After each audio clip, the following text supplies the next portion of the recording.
नमस्कार ओडिशा आपण मानक स्वागत करुच्ची मोर ये नूतन कुकिंग वीडियो को आ डेरी न करी आज आपण गोटे भल रेसिपी अच्छी चिकेन में आ डेरी न करी चलतु देखा रेसिपी प्रथम आम कढ़ई मोर ये गरम हो जाए प्रथम ये तेल किसी आड करवा मस्टार्ड आटे सोरिष तेल आपण निश्चित यूज करेंगे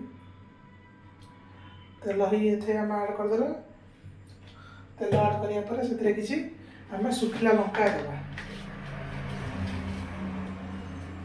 तेल देखो तेल गरम हो गला किसी सुखिला लंका दबा किसी सुखिला लंका पर आम ये डालचीनी आड कर 2 से 3 टा आम डालचीनी दबा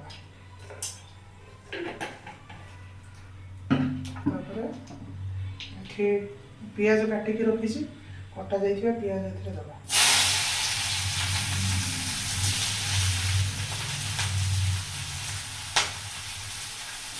पियाज को भल भाव में ब्राउन है पड़े आम पियाज को भाजी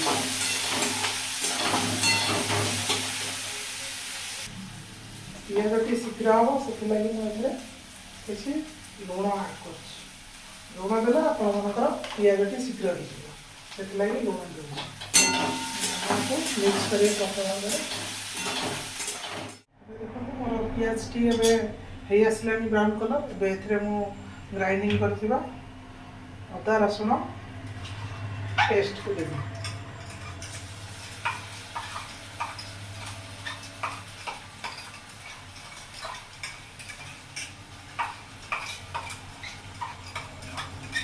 अदा रसुण पेस्ट को देवी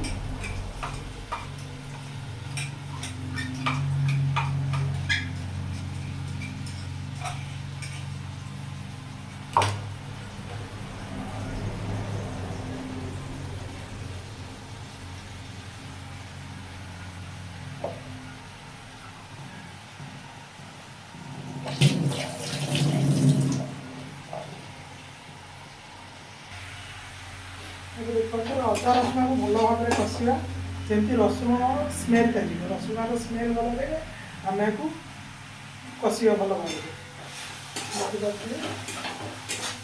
रसुण स्मेल गला आरंभ हो गोटे मिनट खंडे आप कषा एम हलदी गुंड देवा हलदी स्वाद अनुसार आम हलदी देवा हलदी गुंड लंका गुंड देवा यहाँ हूँ काश्मीर तीखागार स्वाद अनुसार जहाँ को जमी पसंद से अनुसार आम लंका गुंड देवा चिकेन पाउडर देवा चिकेन मसला देवा अल्प टे एवरेस्ट गरम मसला भल भाव में मिक्स कर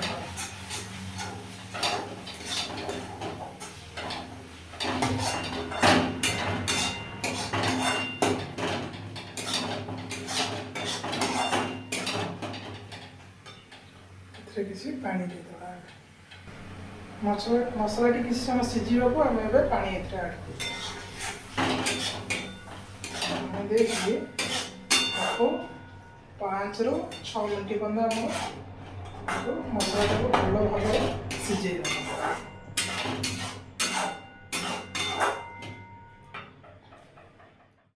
देखिए मसलार कलर आसगला तेल उठेगा मसलाटा हो मसला तेल छाड़ा आप अनुमान करते मसलाटी पाखापाखि अलमोस्ट हो आसले आम मुझे देखिपे फ्रेश चिकेन रखी आलू भी काटिक रखी चिकेन को ये मसला दिहरे मिक्स करेंगे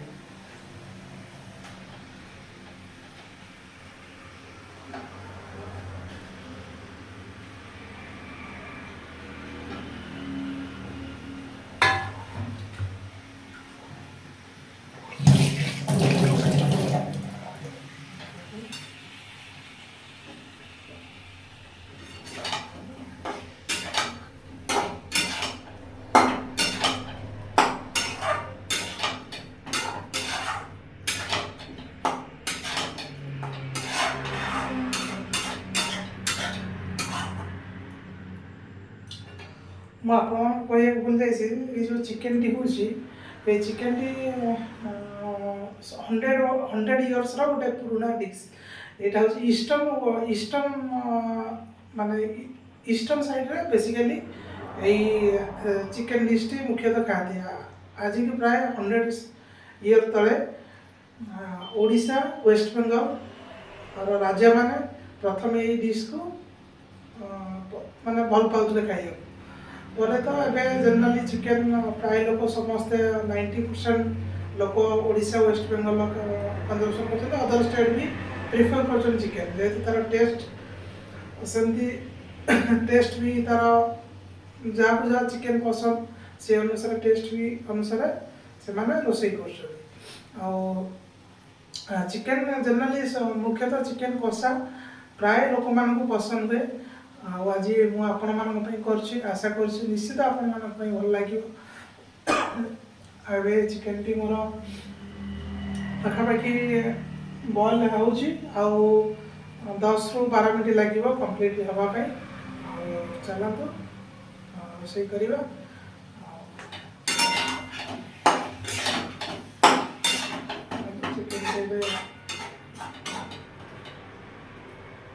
ଚିକେନଟା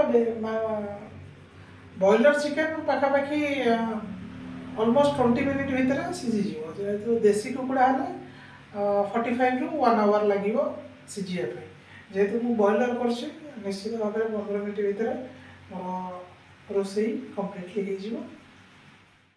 ଆପଣ ଦେଖୁଥିବେ ଚିକେନଟି ମୋର ତେଲ ଛାଡ଼ିବା ଷ୍ଟାର୍ଟ କଲାଣି, ହେଇ ଆସିଲାଣି ପାଖାପାଖି।